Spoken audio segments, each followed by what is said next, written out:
glitter dust under your fingers and plays your strings,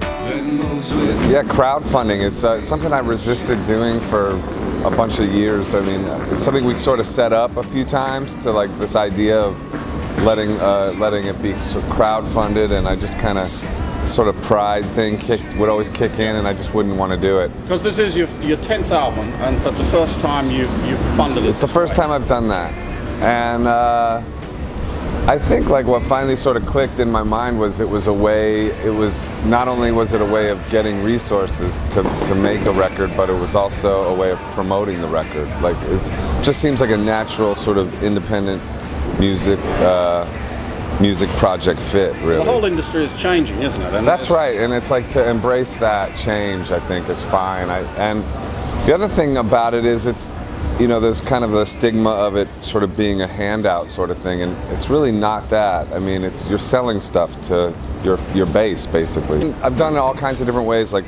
through labels. The record before this one I put out free online, so this was a pledge one. I don't know if I would do the next one like that, but I would do Pledge Again or Kickstarter or one of the other ones, you know. I think it's, I don't think there's anything wrong with it. I don't know, none of the change really bothers me that much, or as much as maybe it should. I sort of like the state of the art universe and music world right now. I just think it's like very open-ended feeling, and I mean it's complicated and difficult, but I think it's always been complicated and difficult. When I first got signed to Peter Gabriel's label in '96, we made demo cassettes, and if you didn't get a record deal, you were going to give that cassette to like 10 of your friends, and that was as far as your music was going to go.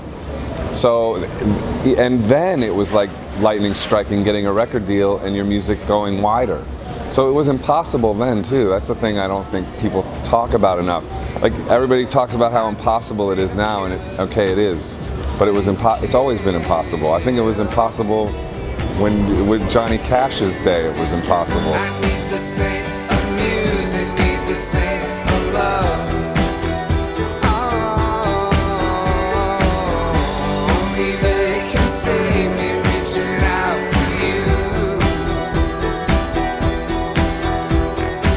I need the same of weapons that never hurt no one, a struggle towards perfection to obliterate the sun. I need the saint of drinking wine and ice cold beer. Is there any saint of thinking beyond the reach of fear?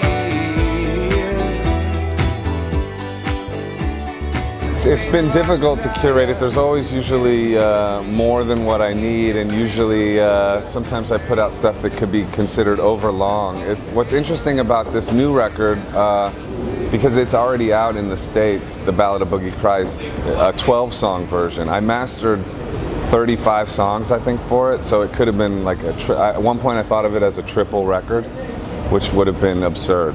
But that was kind of maybe the point. But anyway, I managed to like miraculously whittle it down to one record in a concise body, and it's been well received in the States. But now Real World Records, my old label, we're back in business together, and they're going to put it out in the UK, and they want it to be a double album. So it's a complete reversal of what normally happens. What an artist normally wants it to be a double album, and the labels usually.